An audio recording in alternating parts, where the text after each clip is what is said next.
So how is this data organized on these industries? In India, we know that the data is collected by the Central Statistical Office. Central Statistical Office collects this data and organizes it at the industry level in terms of the product classification that we have. Okay. What is the final product that is produced? On that basis, it will be classified. On that basis, it is classified. But they may be making more than one product, no? Yeah, but where is the dominant? So, this we are using in terms of factory level information. Okay. What you are talking is the firm level information. Okay. A firm can have a number of factories, but the classification for the factory. Factories, which is, I'll just explain it, because this classification uses the inspector of factories data. So each factory, what is it producing? What is the product that gets produced in that factory? And from there they collect the data and then they arrive at this data for industries. Then the arrangement of this data is... This data is available where? I mean, it is available in the CSO's website. Yeah, publications. Okay. And it is available as an annual publication called the Annual Survey of Industries. Okay. ASI, which is published by the Central Ministry of Statistics and Central Statistical Organization. Now, there is an important issue here in terms of classification of industries. Why? Because over time, there will be new industries that might emerge. Some old industries might actually die off. For example, we talk about the sunrise sectors and the sunset sectors and things of that sort. No? So, constantly you need to revise this industrial classification. So, we have something called the NICs, what is known as the National Industrial Classification, which is according to the United Nations Standard National Accounts Statistics. So, how often do they do this revision? Revision, actually, it is a country-specific thing. If you think that the country's production structure is changing, they undertake a revision. Okay. In India, the last NIC revision was in 2008. So, we are due for a revision now. It's quite, after that, there were so many changes. I'll just come to that in a moment. Now, the United Nations in 1968 had a conference which emphasized the importance for comparable data across countries. Because if each of this country organizes data in a different form, you cannot actually impossible to compare. So, in 1968, they came up with this idea that we should have comparable classifications. Okay. And India followed that. And in 1970, we came up with the first kind of NIC classification, which was published by CSO. Now, afterwards, from 1970... So, these, I mean, you explained so many different ways of doing classification. Yeah. So, this is which of those ways is this one? This is a final product. What is the final? Which falls under, it's neither the small and medium, none of those. None of those. It's different, completely different. Yeah. Oh, okay. Yeah. Okay. Using this data, we can actually classify according to that. I see. Yeah. By looking at the product. By looking at the product. Okay. Yeah. So, after 1970, the next revision in terms of NIC took place in 1987, after 17 years. And we find that there have been some changes because a lot of new activities came. So, how they do the classification is that there is classification at 1 digit, 2 digit, 3 digit, 4 digit. So, 4 digit is the most disaggregated kind of thing. I'll just put up an example of that classification. But 1 digit is at an aggregate level. For example, agriculture. Now, within agriculture, there could be different crops. Industry. 1 digit is the first digit of the code you are looking. First digit of the code. Yeah, okay. Yeah. In second digit, slightly disaggregated. More disaggregated. Yeah. Okay. Third digit, it's like even a tree. more. It's a tree. Okay. Yeah. And then you expand this.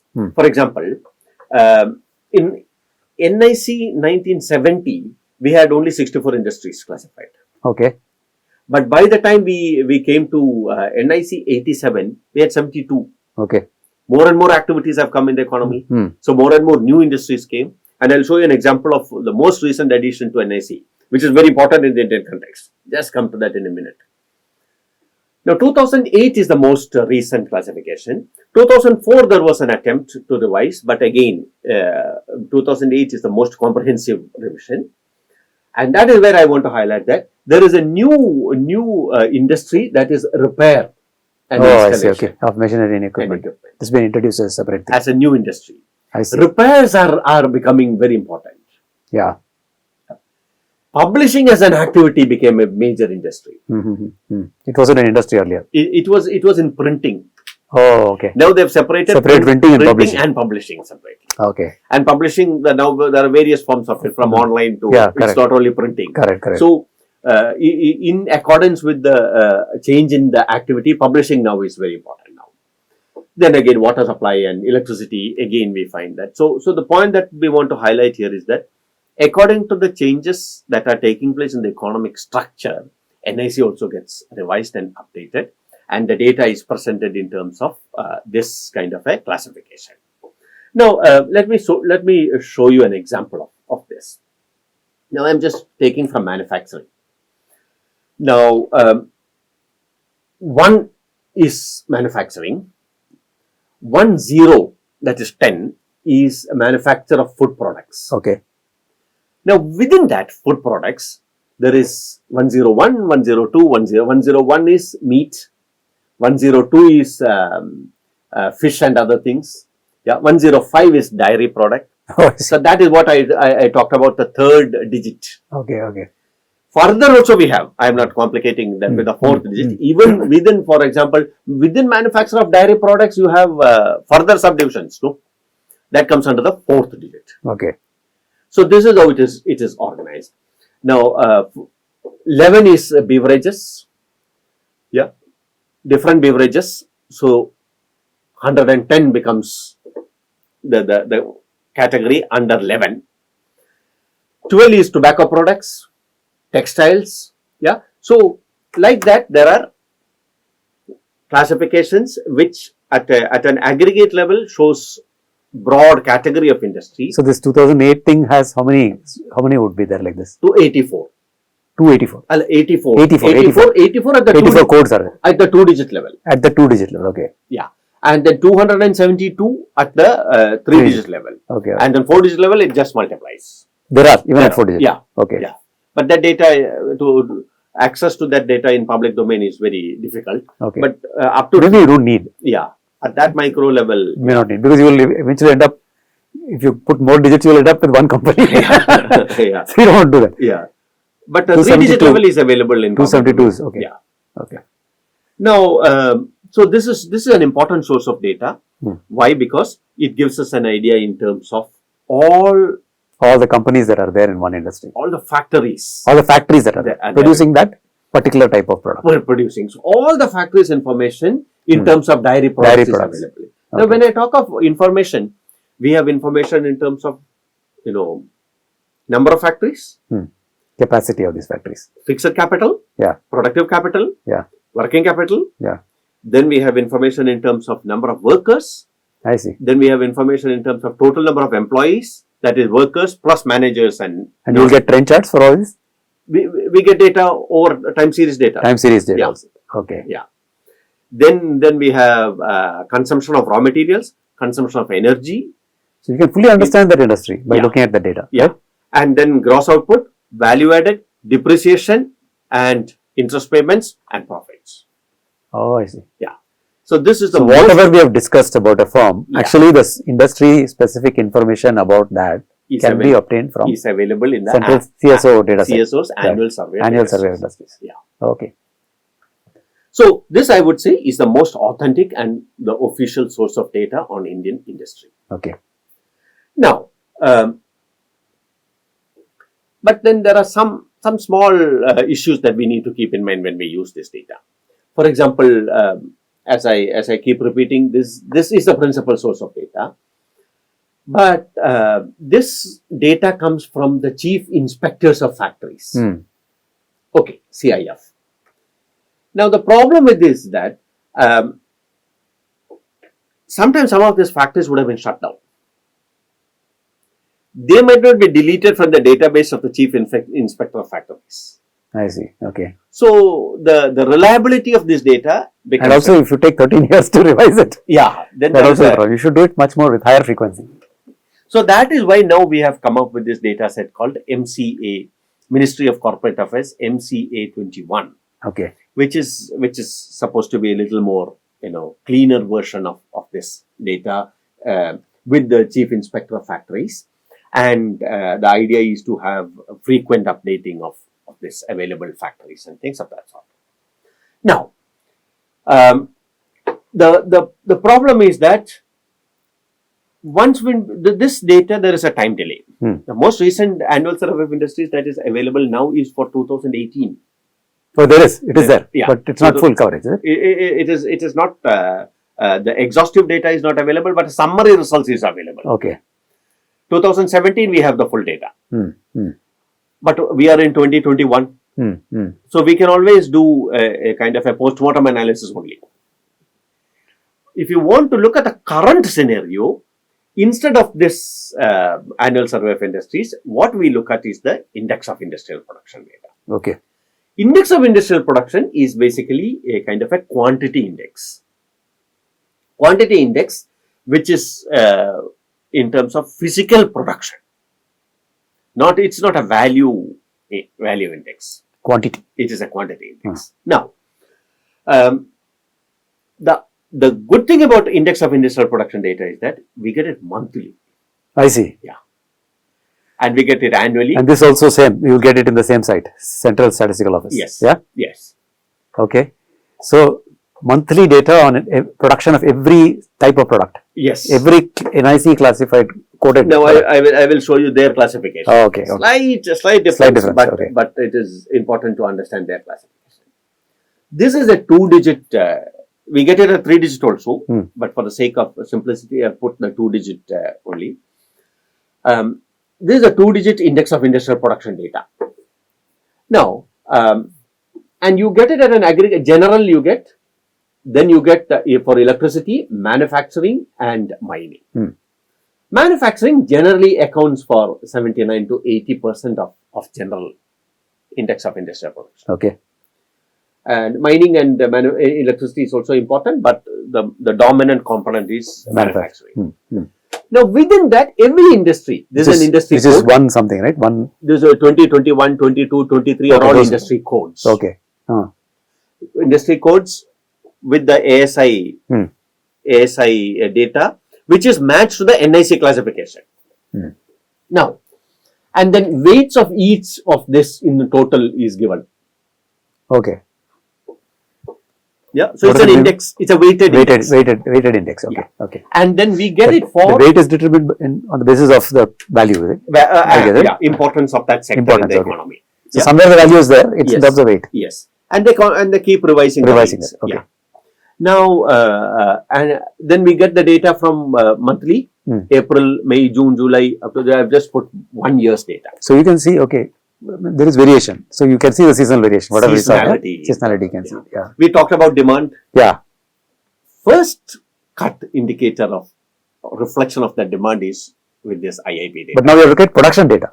Production data. Obviously, when everything else produced more or less is consumed. Some might be in inventory. Yeah, but generally it's assume that over a period of time it will get consumed. It should get consumed. No? Yeah, otherwise inventories get piled up. So we can look at the seasonality in terms of production, and then we can also look at, we can have some projections. This is quite a lot of data. So you have every category, that is every 2-digit code you're saying. Yeah. You can see monthly the amount of goods produced. So yes. All over India. Yes. Incredible. Yeah. So I think the students should go look at this. Look at this data, and then you can look at the seasonality, the variations. For example, correct. Festive season, what is happening. Now, that is the point. Of course, there will be a lead time. For October, we'll produce in March, April. Yeah. Right? The production, but generally we find that there is a seasonality in the production also. Yeah. Because holiday labor will go around. Yeah. Now, the good thing about this data is that it is also classified in what is known as the use-based classification.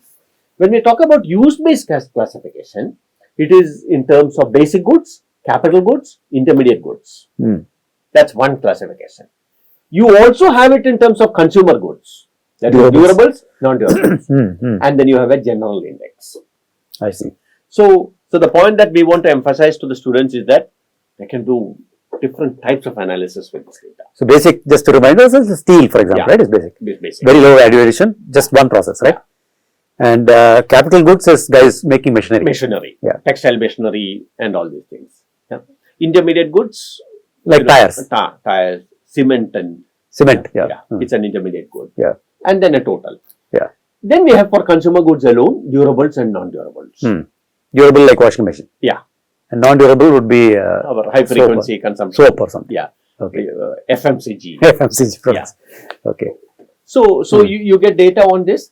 Now the importance of this data is that you can actually decipher the kind of demand in an economy from this. Yeah. For example, when there is a new pay commission award that is coming, we find that a lot of consumer durable purchase increases. So people in anticipation of that, they will also start producing more. They will also start producing or build more capacity or something. Yeah. So the macro picture can be analyzed using this data. And the good thing about this data is that you get it monthly. And you have two kinds or two different classes. All this data is fully accessible, right? It's not like you have to have a login, you have to pay money or nothing, right? No. Anybody can go get it. Yeah. Ministry of Statistics and Program Implementation website, you can access this data. All right. Okay. So this is the second. So first is the annual survey of industries. Second is the index of industrial production.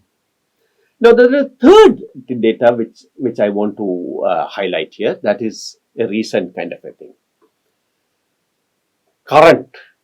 See, here also there is a lag when we talk about the index of industrial production, because April's thing will come only in May, and sometimes there could be a delay. We want to know the current situation in terms of industrial sector. We use what is known as a Purchasing Managers Index, PMI. Purchasing Managers. Yeah. Purchasing Managers of Index is a kind of a broad sentiment of the industry.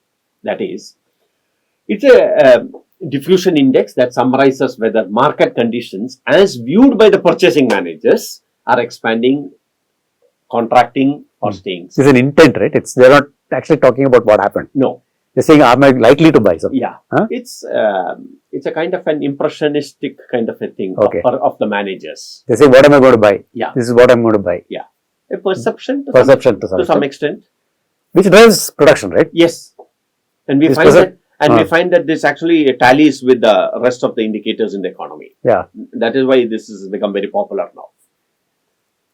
And here the purpose is to provide information about current and future business conditions and how decision makers are viewing the state of the economy. Decision maker for a firm, that is the purchase managers. Now investors use it. So who creates this PMI? I mean, is it a government thing or? No, it is a purely private okay. thing. Yeah. Okay. There is an organization, IHS Market, which publishes this. Okay. There are other organizations who publishes different kinds of purchase managers. HSBC is there. And they'll sample. They'll go around and sample. They'll sample. Yeah. And they make sure that they coverage all this NIC codes, which codes are and 2-digit codes. They will cover. And the big firms. Yeah. To get a kind of a dipstick thing of the sentiment. Okay. Now the PMI has got 5 broad indicators that are used. They look at the new orders. Are you getting new orders? Are you getting what is your inventory level? What is your production at this point? Supply deliveries, employment environment. I see. So this is also a comprehensive data in a way. And all of that is put together in the PMI index. All of that is summarized in the PMI index. Okay. And you'll get the individual component data also. Individual component data is there, but a lot of, as this is a private kind of an agency which collects this, they generally give the aggregate index. Okay. Yeah. You have to buy the rest, I guess. The rest of the things is not accessible easily. Okay. But the most important component of this data is to look at the new orders. Right. Are you getting new orders? Yeah. Which means that what is the sentiment now? Is there an uptick in activity? And what are your inventory levels? So this then broadly gives us an idea of industry performance. Okay. Now let me quickly summarize. And they put this thing in some 50 and 50 above 50 below something like that, right? Yeah. It's 0 to 100, huh? It's a scale. It's a scale in terms of all this. See, there are 5 components into this. No, so each one out of a score of 10. And above 10 if you have, then your market is looking quite good. Oh, okay. Below 10 means it is not. So 10 into 5 is 50. That's how you get 50. That is how it is coming to. So generally, if you are at 51 or 52 and all, we think that there is a uptick. Uptick in that. And 45 minutes is bad. Then some of the companies is pulling it down. Yeah. That's how honest. Yeah. Okay. So to summarize this industry analysis, industry analysis is very important because that gives us the macro picture in terms of a sector within an economy. Now, the data is the important thing here, because definition of industry is very important. How you define industry can also influence your outcomes as well as results. So we look at the data sources. But prior to that, we need to have an idea in terms of the classification of industries, and that is what we did in terms of what are the definitions for that. Then what we did was basically to look at the data sources and the official sources. Official sources, we saw there are two official sources: the annual survey of industries using the NIC code, which is infrequent, but very comprehensive.